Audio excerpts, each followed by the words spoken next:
Buen día, yo soy el doctor Luis Carlos Solís Gasca y antes que nada quiero agradecerle a la Asociación Mexicana de Gastroenterología por su invitación a este gran evento. En los próximos minutos les voy a hablar de la evidencia que existe entre el desarrollo de hepatocarcinoma vinculado a la obesidad. A manera de introducción, desde 1975 la obesidad se ha casi triplicado en todo el mundo. En 2016, más de 1.900 millones de adultos de 18 años o más tenían sobrepeso, lo cual corresponde al 39% de la población adulta mundial. Y de estos, más de 650 millones eran obesos, lo que corresponde al 13% de la población adulta mundial, 11% en hombres y 15% en mujeres. Para ese mismo año, 41 millones de niños menores de 5 años tenían sobrepeso o eran obesos. También habían 340 millones de niños y adolescentes entre 5 a 19 años con sobrepeso u obesidad, lo que implica que el número de sujetos obesos aumentará en un futuro próximo, dado que la obesidad infantil está vinculada a una probabilidad mucho mayor de obesidad en adultos. En lo que respecta al hepatocarcinoma, es el quinto cáncer más frecuente y la segunda causa principal de mortalidad relacionada con cáncer en todo el mundo en los hombres. Se ha observado una tendencia en constante aumento de la incidencia y mortalidad de hepatocarcinoma tanto en Estados Unidos como en otros muchos países europeos, rondando una incidencia anual del 4.5%. Y la mayoría de estos casos de hepatocarcinoma surgen en el contexto de la cirrosis hepática, si bien vinculada a sus principales etiologías, hepatitis B y C crónicas, así como el consumo excesivo de alcohol. Hoy día sabemos que la obesidad está vinculada a diferentes tipos de cáncer en diferentes localizaciones en todo el cuerpo, como son el cáncer de mama, cáncer de riñón, cáncer de endometrio, malignidades hematológicas, cáncer de esófago, de vesícula, cáncer colorectal, cáncer de páncreas y, por supuesto, al hepatocarcinoma. Incluso en publicaciones recientes se ha vinculado al colangiocarcinoma intrahepático al tema de la obesidad. Y como se publicó en el 2003 y en un estudio auspiciado por la Sociedad Americana del Cáncer, en donde se estudió a sujetos que con un índice de masa corporal mayor de 40 tenían tasas de mortalidad más altas que los sujetos con un peso normal, por lo cual podríamos concluir que la obesidad aumenta las tasas de mortalidad en todos los tipos de cánceres. Si bien es cierto que en las primeras 2 décadas a partir del 2000 hemos visto un aumento en la prevalencia de la obesidad y de la diabetes tipo 2 y que con ello también ha aumentado la prevalencia de la enfermedad por hígado graso no alcohólico, teniendo una estimación en la prevalencia hasta un 70% en pacientes diabéticos y hasta en un 90% en pacientes con obesidad, lo cual posiciona la enfermedad por hígado graso no alcohólico con una prevalencia mundial del 25%, la cual la catapulta como la primera enfermedad hepática crónica en el mundo, siempre muy vinculada a la obesidad, a la diabetes y al síndrome metabólico, y que tiene dos variantes, una enfermedad más benigna como es el hígado graso en sí, y una variante rápidamente progresiva como es la esteatohepatitis no alcohólica, que en aproximadamente un 15% pueden evolucionar a cirrosis hepática y este ser el principal factor de riesgo para el desarrollo de hepatocarcinoma. Si bien es cierto que NAFLD está fuertemente asociado con las características del síndrome metabólico y la probabilidad de desarrollar NASH y cirrosis aumenta con el número de factores de riesgo involucrados, hoy día sigue siendo la cirrosis hepática el principal factor de riesgo para hepatocarcinoma. Sin embargo, la evidencia ha demostrado que también etapas previas a la cirrosis pueden desarrollar hepatocarcinoma. Y en esta diapositiva nos planteamos con un signo de interrogación, destacamos la hipótesis de un papel hepatocarcinogénico de la obesidad como un factor de riesgo independiente de la enfermedad de hígado graso no alcohólico para el desarrollo del hepatocarcinoma. Y para tratar de demostrar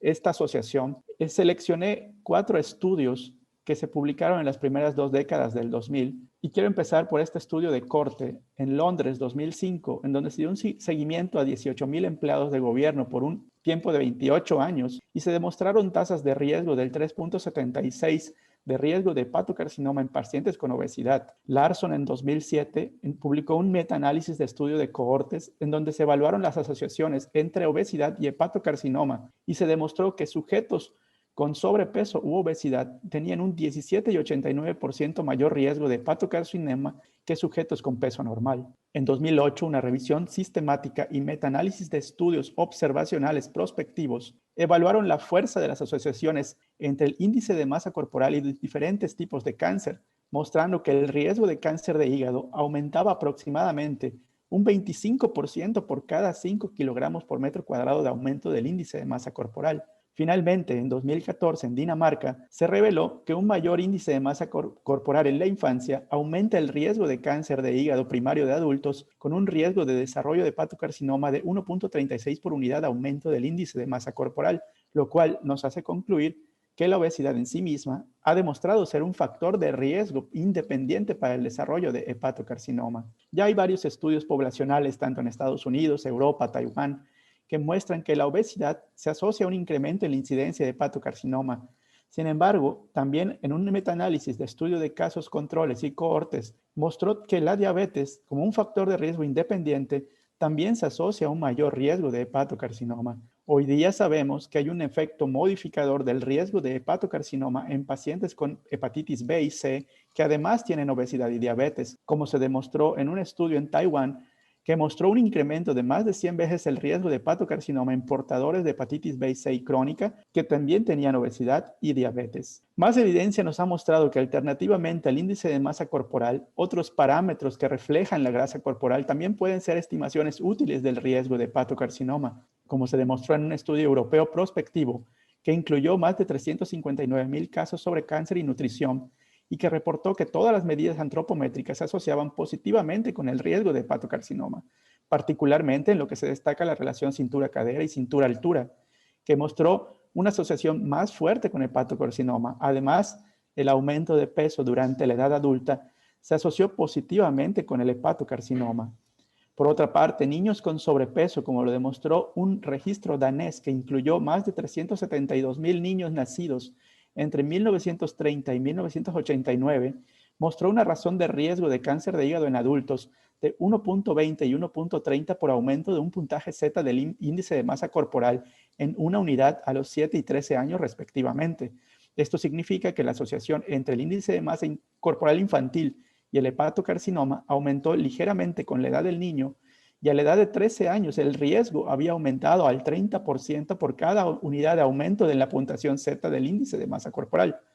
Esto nos lleva a concluir que existe evidencia de que el riesgo de hepatocarcinoma puede surgir desde la niñez. Si bien los mecanismos patogénicos subyacentes no se comprenden completamente,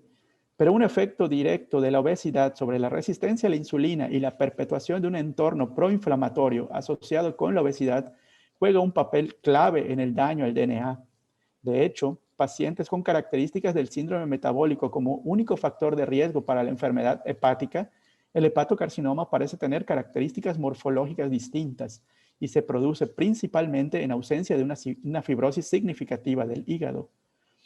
Dentro de los mecanismos propuestos para el desarrollo del hepatocarcinoma en personas con obesidad, se podría explicar a través de las alteraciones en dos sitios clave, como viene siendo alteraciones de la microbiota en el tracto gastrointestinal y la inflamación del tejido adiposo visceral. Ambos entornos promueven un aumento en citoquinas proinflamatorias como el factor de necrosis tumoral alfa, interleucina 6, aumento de leptina y disminución de adiponectina,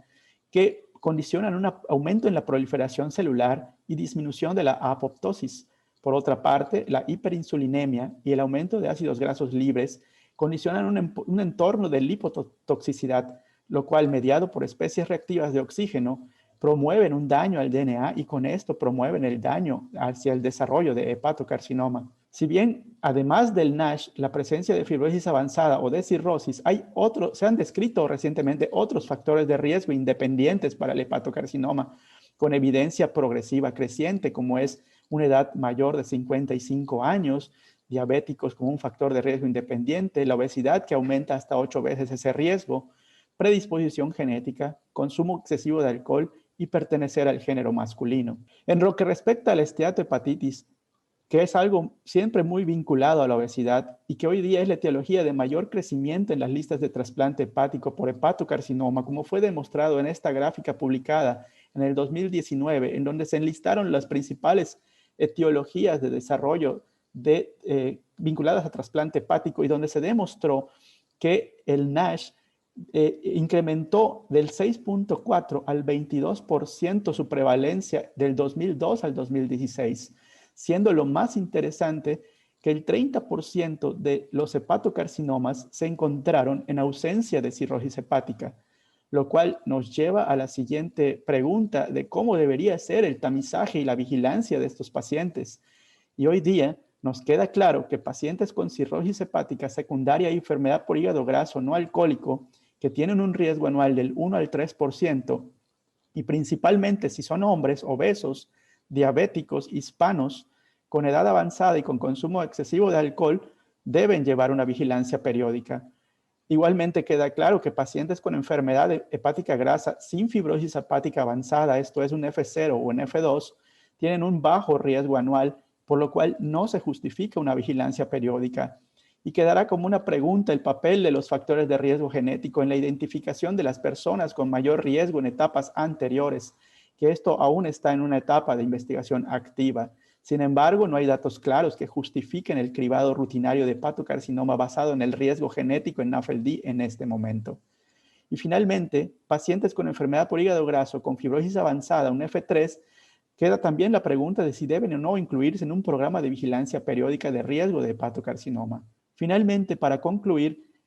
el vínculo entre la obesidad y el hepatocarcinoma se ha divulgado ampliamente en varios estudios realizados en diferentes países, con una tendencia lineal positiva observada en las tasas de mortalidad, con un aumento del índice de masa corporal en lo que respecta principalmente a la obesidad central. La prevalencia de la obesidad ha aumentado sustancialmente a nivel mundial, por lo que nos encontramos ante un alto número de pacientes predispuestos a padecer enfermedad hepática con posibilidad de progresión hacia estados cancerígenos como el hepatocarcinoma. A pesar de que la obesidad ha sido aceptada como un factor de riesgo independiente para hepatocarcinoma, con frecuencia se acompaña de diabetes y otros componentes del síndrome metabólico.